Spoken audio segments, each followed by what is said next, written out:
এখন আমি মানে সুরঙ্গ থেকে বের হয়ে দাগিতে চলে আসছি, এখন দাগিময় সবকিছু। এই তো কি যেন বলে তোমার ডায়লগটা, যে জেলের দাগ একবার জাল লাগছে সেই দাগি। সেই দাগি।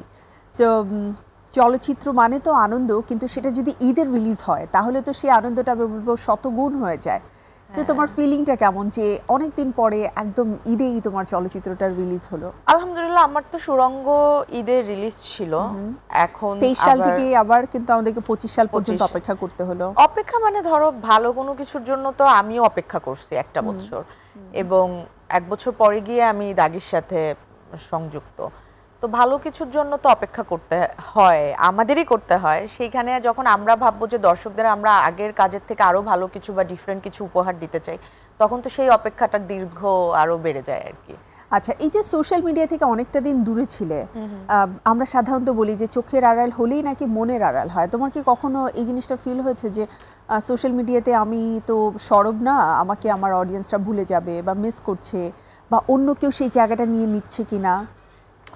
না, আসলে হয় কি আপু, ভালো একটা ভালো কাজ না অনেক বছর, আমি এটা আগে শুনতাম যে একটা ভালো কাজ একজন আর্টিস্টকে অনেক বছর বাঁচিয়ে রাখে দর্শকের মনে বা মানুষের কাছে। হ্যাঁ, তো এইটা এবার প্রমাণ, কারণ আমি সুরঙ্গ করার পর এক সুরঙ্গ আমাকে একদম এই 2 বছর বাঁচিয়ে রেখেছে। আমার ওরকম মাথার মধ্যে এই টেনশন ছিল না যে না আমাকে, আমার গ্যাপ হয়ে যাচ্ছে বেশি, আমাকে এখন আরেকটা কাজ করতে হবে।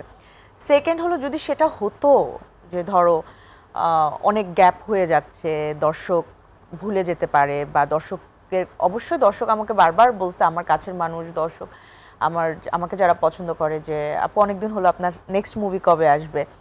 তো এটা আমি জানি, কিন্তু আমার কথা যে একটা ভালো কাজ দেরিতে আসা অনেক অনেক বেটার 5টা অন্য খারাপ কোয়ালিটির বা গতানুগতিক কাজ আসার থেকে।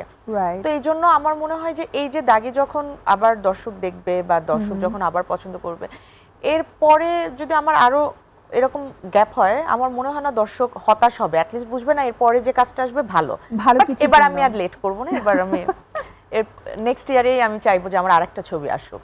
ওয়াও, সো আমাদেরকে খুব একটা সময় নিয়ে অপেক্ষা না, এবার না, এবার আমি নিজেও এত মানে আসলে খারাপ লাগে তো ক্যামেরার বাইরে বা দর্শক থেকে দূরে থাকতে, আমার নিজেরও খারাপ লাগে। সো এবার আর বেশি লেট করব না। সো ওভারঅল ঈদ কেমন কাটছে?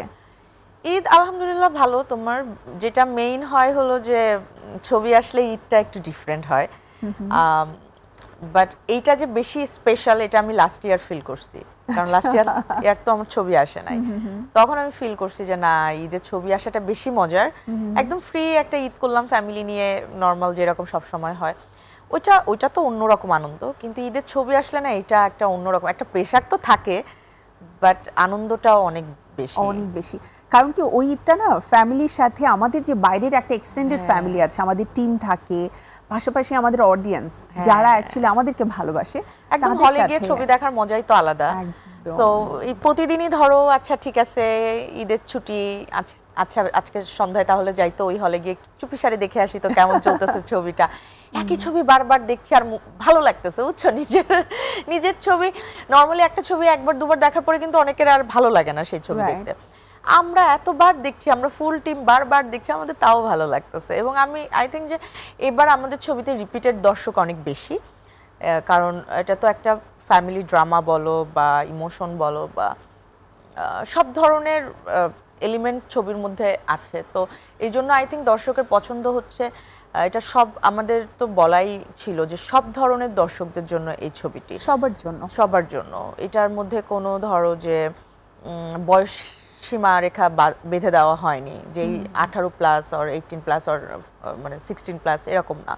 তো সেই জায়গা থেকে আমার মনে হয় যে এটা খুব ভালো হয়েছে যে একই ফ্যামিলির সবাই সব বয়সী দর্শক এসেই ছবিটি দেখতে পাচ্ছে। মানে যেহেতু পারিবারিক এবং সামাজিক গল্প, তো সবাই মিলে আসলে বসে সিনেমাটা দেখবে এবং উপভোগ করবে। একদম, মানে হলে যাওয়ার আগে কাউকে আসলে ভাবতে হচ্ছে না যে আমরা আলাদা আলাদা টিম করে যেতে হবে। একদম একদম একদম।